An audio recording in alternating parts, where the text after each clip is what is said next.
کھانسی کی سیرپ سے بچوں کی موت کا معاملہ اس وقت سرخیوں میں۔ کئی ریاستوں نے کولڈرف نامی کف سیرپ پر پابندی عائد کر دی ہے۔ ملزمین کے خلاف کارروائی کا سلسلہ جاری، لیکن اسی دوران لوگوں کی صحت سے متعلق اور بڑی لاپرواہی سامنے آئی۔ صرف راجستھان میں ہی ایک سال کے اندر کئی بڑی بیماریوں کی دواؤں کے نمونے فیل پائے گئے ہیں، لیکن ان سے پہلے ان دواؤں کی ہزاروں گولیاں فروخت کی جا چکی ہیں۔ جن دواؤں کے نمونے فیل ہوئے ہیں ان میں اینٹی بائیوٹک سے لے کر کارڈک اریسٹ جیسی سنگین بیماریوں کی ٹیبلٹ شامل ہیں۔ بڑے پیمانے پر لوگ ان دواؤں کا استعمال کریں، جبکہ نمونوں میں کئی دواؤں سے ضروری نمکیات بھی غائب ملے ہیں۔ بہار میں آنن فانن کرائے گئے SIR اور اس میں سامنے آئے سنگین گڑبڑیوں پر مچے وبال کے درمیان اب اتر پردیش میں بھی ووٹر لسٹ کی اسپیشل انٹینسو ریویژن SIR شروع ہونے والا ہے۔ اس کے لیے تیاریاں مکمل کر لی گئی ہیں۔ بتایا جاتا ہے کہ اب ہر ووٹر کو گنتی کے فارم پر پر کر کے اس پر دستخط کرنا ہوگا۔ BLO فارم جمع کرنے کے لیے گھر گھر جائیں گے۔ تصدیق کے بعد ہی نام ووٹر لسٹ میں شامل کیے جائیں گے، یہ بتایا جا رہا ہے۔ کانگریس کی جنرل سیکریٹری پرینکا گاندھی نے وزیر اعظم نریندر مودی کو ایک خط لکھ کر وائناڈ کے لینڈ سلائیڈ متاثرین کے قرض معاف کرنے کی اپیل کی ہے۔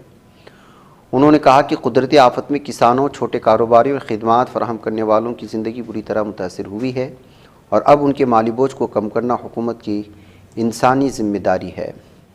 آج تک کی ایک رپورٹ کے مطابق اتر پردیش کے پیلی بھیت ضلع سے مبینہ اشتعال انگیز تقریر کا ایک سنسنی خیز معاملہ سامنے آیا۔ مولانا ریحان رضا خان کی ایک ویڈیو وائرل ہوئی جس میں ہندوؤں کے خلاف مبینہ طور پر نعرے لگائے اور تضحیک آمیز تبصرے کرتے نظر آ رہے ہیں۔ وائرل ویڈیو پر ہندوتوادی تنظیموں نے شدید احتجاج کیا۔ پولیس نے ہندوتوادی لیڈر دال چند کی شکایت پر مولانا کے خلاف FIR درج کی ہے، جبکہ تنظیمیں ان کی فوری گرفتاری کا مطالبہ کر رہی ہیں۔ ناظرین گرامی، مغربی بنگال کے وزیر اعلیٰ ممتا بنرجی نے وزیر اعظم نریندر مودی کو مشورہ دیا کہ وہ ہمیشہ مرکزی وزیر داخلہ امت شاہ پر بھروسہ نہ کریں۔ انہیں تبصرہ اس وقت کیا جب شمالی بنگال سے واپسی کے بعد کلکتہ ہوائی اڈے پر صحافی ان سے سوال کر رہے تھے۔ مرکزی وزیر داخلہ کا براہ راست نام لیتے ہوئے ممتا نے کہا، میں وزیر اعظم سے کہوں گی کہ ہمیشہ امت شاہ پر بھروسہ نہ کریں۔ آپ دیکھیں گے ایک دن وہ سب سے بڑے میر جعفر بن جائیں گے، ہوشیار رہیں۔ لندن کے میئر صادق خان ایک بار پھر تنازع میں گر گئے، اس بار دیوالی کی تقریبات میں ہندوتوا تنظیم وشوا ہندو پریشد کو شامل کرنے کے فیصلے پر۔ برطانیہ میں مقیم تنظیم ہندوز فار ہیومن رائٹس نے میئر صادق خان کو کڑی تنقید کا نشانہ بناتے ہوئے مطالبہ کیا ہے کہ فوری طور پر ان تنظیموں سے تمام تعلقات منقطع کریں جو ہندوتوا نظریے یا اسلام مخالف تعصبات کی ترویج کرتی ہیں۔ طالبان جنہیں پاکستان اپنا چھوٹا بھائی سمجھتا تھا، جنہیں حکومت اور فوج گلے لگانے کے لیے بے چین تھے، اب انہیں دشمن کے طور پر دیکھتا ہے۔ پاکستان کے وزیر دفاع خواجہ آصف نے پہلی بار کھلے عام اعتراف کیا کہ افغانستان کے ساتھ تعلقات پاکستان کے اچھے نہیں ہیں۔ سویڈن کے معروف ماحولیاتی کارکن گریٹا تھنبرگ نے لرزہ خیز انکشاف کیا کہ قابض ظالم صہیونی درندوں نے انہیں اور دیگر عالمی رضاکاروں کو اذیتیں دی، انہیں صاف پانی سے محروم رکھا اور یہاں تک کہ گلا گھونٹنے کی دھمکیاں دیں۔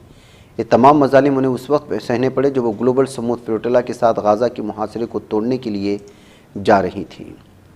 فلسطینی وزارت صحت نے اعلان کیا کہ گزشتہ 24 گھنٹوں کے دوران قابض اسرائیلی افواج کی وحشیانہ بمباری کے نتیجے میں مزید 10 فلسطینی شہید ہو چکے ہیں، جن میں 2 لاشیں ملبے سے نکالی گئیں، جبکہ 61 افراد زخمی حالت میں غزہ کے ہاسپٹلوں میں منتقل کیے گئے ہیں۔ اسلامی تحریک مزاحمت حماس کے عسکری ونگ القسام بریگیڈ نے اعلان کیا کہ اس کے مجاہدین نے جنوبی غزہ کے شہر خان یونس میں قابض اسرائیل کی 2 فوجی گاڑیوں کو نشانہ بنایا، جن کے نتیجے میں متعدد صہیونی فوجی جہنم واصل ہو گئے۔ القسام بریگیڈ نے اپنے فوجی بیان میں بتایا کہ بدھ کی صبح مجاہدین دشمن کی 2 فوجی ہموی گاڑیوں کو یاسین 105 اینٹی ٹینک راکٹوں سے نشانہ بنا۔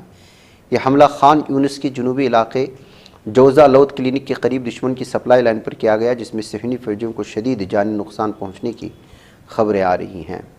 غزہ میں شہری دفاع کی جنرل ڈائریکٹوریٹ نے انکشاف کیا قابض اسرائیلی ظالم افواج امریکی صدر ڈونلڈ ٹرمپ کی جانب سے بمباری روکنے کی اپیل کے باوجود مسلسل رہائشی علاقوں کو نشانہ بنا رہی ہیں۔